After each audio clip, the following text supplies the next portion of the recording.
इस बार सचिन पायलट ने बीजेपी पर डबल अटैक किया है। जी हाँ, देख रहे हैं आप नेक्स्ट 9 पॉलिटिकल बाइट। इस रिपोर्ट में आपको बता दें, सचिन पायलट ने भाजपा सरकार पर दोहरा हमला करते हुए कहा है, एसआई परीक्षा और पेपर लीक मामले पर बड़ा बयान देते हुए पेपर लीक और जनगणना को लेकर बीजेपी सरकार पर हमला बोलते हुए कि बीजेपी सरकार जांच एजेंसियों का दुरुपयोग कर विपक्षी नेताओं को निशाना बना रही है। राजस्थान के पूर्व डिप्टी सीएम सचिन पायलट ने रविवार को जालौर दौर पहुंचकर उन्होंने बीजेपी पर निशाना साधते हुए कश्मीर में आतंकी हमले पर भी खिलाफत को लेकर बात की और पेपर लीक और जनगणना को लेकर खास मुद्दे पर बात करते हुए उन्होंने गंभीर आरोप लगाते हुए भाजपा सरकार के खिलाफ कहा कि जांच एजेंसियों का दुरुपयोग कर विपक्षी नेताओं को निशाना बनाना बीजेपी सरकार की आदत बन गई है।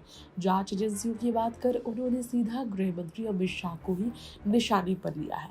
अमित शाह पर ही सचिन पायलट का ये डबल अटैक आप मान सकते हैं। सुप्रीम कोर्ट ने भी ईडी की कमजोर कार्यप्रणाली पर सवाल खड़े किए हैं। जी हाँ, सचिन पायलट का ये कहना है, सुप्रीम कोर्ट ने भी ईडी की कमजोर कार्यप्रणाली पर सवाल खड़े किए हैं।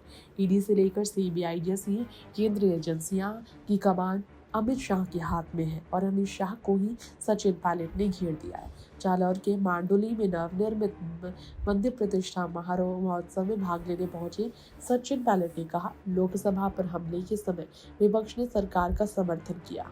आज कांग्रेस भी सरकार के साथ खड़ी है और मांग करती है कि पाकिस्तान को मुंहतोड़ जवाब दीजिए। देश के 140 करोड़ लोगों की भावनाओं के साथ आतंकी घटनाओं को सहन करना असहनीय है। पायलट ने निर्दोषों के नाम पर पूछकर मारे जाने को लेकर बात की। भारत की शांति को तोड़ने की साजिश है ये, जिसे हम सफल नहीं होने देंगे।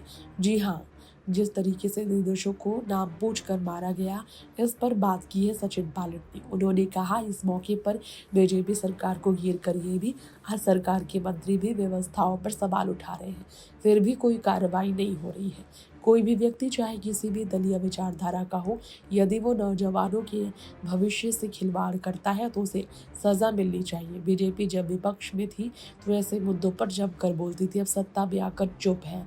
सचिन पायलट ने कहा, पंचायत से लेकर राष्ट्रीय स्तर तक एकजुट है और खड़गे व राहुल गांधी के नेतृत्व में कांग्रेस कार्यकर्ता जनता की उम्मीदों पर खरा उतरने के लिए संगठित होकर काम कर रहे हैं।